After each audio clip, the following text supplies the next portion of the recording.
There were two loans approved and no loans were approved to John Zabaneh. For the record, please let me get that straight. There were two companies. One was Meridian, and I can't remember the name of the other entity. In fact, I probably have it here. Might be, I think Meridian, I can't remember the name of the other one.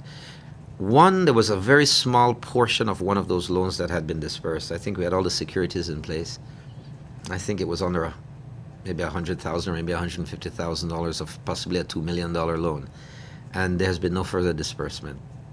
So Social Security, the only amounts that have actually been dispersed on those two loans is about $150,000. And at this point in time, any advances under those loans have been suspended. And in terms of that $150,000, is that being repaid? Well, it would be under the terms and conditions of the loan. There might have been grace period during certain portions of it, and it would be interest only. So that would be subject to the terms of the existing loan.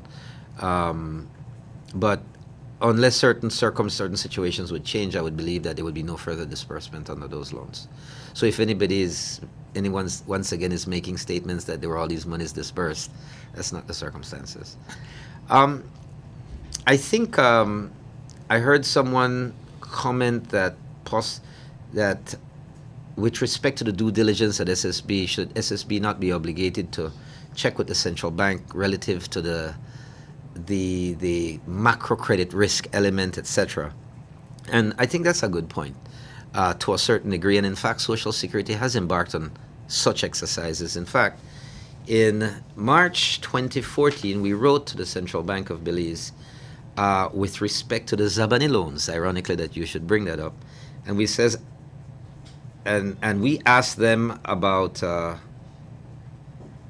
Belize, it says, in which we're inquiring if the Central Bank of Belize would object to a favorable consideration of granting two loan facilities. Those were the two loans. They responded as follows: please be informed that the Central Bank of Belize is not responsible for compliance or enforcement of any notice issued by the U.S. Treasury. We do not make lending recommendations to any institutions. Such decisions are for the discretion of the Board of Directors and management of the Social Security Board. So that pretty much puts it in its proper context in any capacity, and that is actually with respect to the two loans that you asked. In fact, we did consult with the Central Bank and the government of Belize if there would have been any objection with respect to the extension of loans to companies, to those two particular companies, mainly because of the sensitivity.